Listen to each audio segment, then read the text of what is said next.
ඔයාලා software development ගැන ඉගෙන ගන්න පටන් ගත්ත අලුතම වැඩිපුර ඇහෙන වචන දෙකක් තමයි Git සහ GitHub කියන්නේ.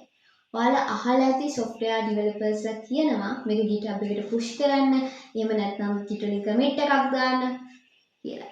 ඒත් ඇත්තටම මොකද්ද මේ දෙකේ වෙනස? Git කියන්නේ GitHub කියන්නේ දෙකම එකක්ද?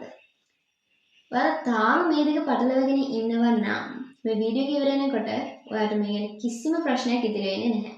අද අපි බලමු හරියටම සරලව සිංහලෙන්ම මොකද්ද මේ Git සහ GitHub කියන්නේ කියලා. මුලින්ම බලමු Git කියන්නේ මොකක්ද කියලා. සරලවම කිව්වොත් Git කියන්නේ version control system එකක්. ඒ කියන්නේ ඔයාගේ project එක කරන වෙනස්කම් කාලයත් එක්ක track කරන්න පුළුවන් පද්ධතියක්. මේක වගේ project එකට ලැබුණ time machine එකක් වගේ. ඔයාලට පුළුවන් ඕනම වෙලාවක කලින් තිබුණු version එකට ආපහු යන්න.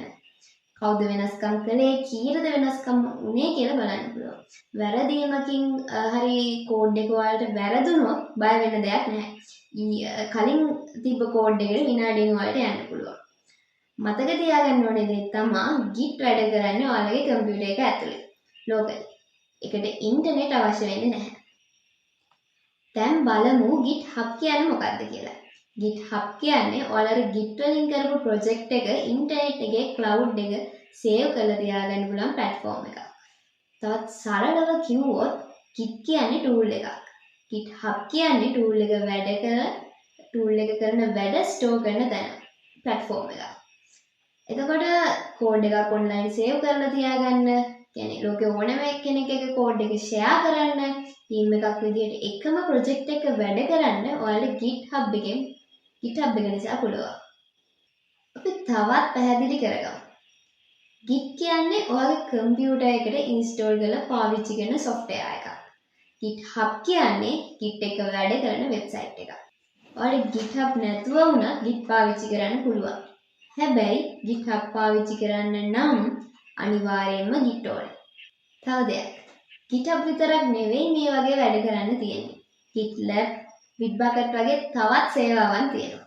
හැබැයි ලෝක වැඩිපුරම ජනප්‍රිය GitHub නිසා ගොඩක් අය මේක තමයි පාවිච්චි කරන්නේ. 2026 මුල වෙද්දී මිලියන 180කට වැඩි ඩෙවලොපර්ස් ප්‍රමාණයක් GitHub පාවිච්චි කරනවා. ඇයි අපි මේවා ඉගෙන ගන්න ඕනේ? ඔයාලා Git ඉගෙන ගත්තොත් හැම වෙනස්කමක්ම ලේසියෙන් බලා ගන්න පුළුවන්. කෝඩ් එක නැති වෙයි කියලා කිසිම බයක් වෙන්න දෙයක් නැහැ. එකම ප්‍රොජෙක්ට් එකේ කොටස් කීපයකට, ඒ කියන්නේ බ්‍රාන්ච් විදිහට වෙන් කරලා වැඩ කරන්න පුළුවන්.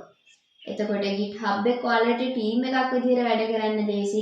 ඔයාලගේ වැඩ ලෝකෙටම පෙන්වන්න. ඒ කියන්නේ පෝර්ට්ෆෝලියෝ එකක් විදිහට GitHub පාවිච්චි කරන්න පුළුවන්. අද වෙද්දී ඉන්ඩස්ට්‍රි එකේදී අපේ පෝර්ට්ෆෝලියෝ එක වගේම GitHub ප්‍රොෆයිල් එකත් විශේෂයෙන් බලනවා. ඒ වගේම අලුත් developer tool ගොඩක් එක්ක මේක සම්බන්ධ කරන්න පුළුවන්. දැන් ඔයාලට Git සහ GitHub අතර තියෙන වෙනස ගැන පැහැදිලි අවබෝධයක් ලැබෙන්නේ නැති කියලා මම හිතනවා. ඉතින් මට ඔයාලගෙන් අහන්න තියෙන එකම ප්‍රශ්නය. ඔයා තාම මේ මිලියන 180 අතරට එකතුනේ නැද්ද? එහෙනම් තවත් ප්‍රමාද වෙන්න එපා. මම මගේ ඊළඟ වීඩියෝ එකෙන් කියලා දෙනවා කොහොමද නිවැරදිව GitHub account එකක් හදාගන්නේ සහ ඒක ප්‍රොෆෙෂනල් විදියට, ඒ කියන්නේ ඔයාලගේ ප්‍රොෆයිල් එක ප්‍රොෆෙෂනල් විදියට හදාගන්නේ කොහොමද කියලා. අපි අපේ පළමු පියවර එතනින් පටන් ගමු. ඒ වීඩියෝ එක මග අරගන්න නැතුව බලන්න දැන්ම subscribe කරලා එකතු වෙන්න. ඊළඟ වීඩියෝ එකෙන් හම්බ වෙමු. එතකන් හැමෝටම සුබ දවසක්.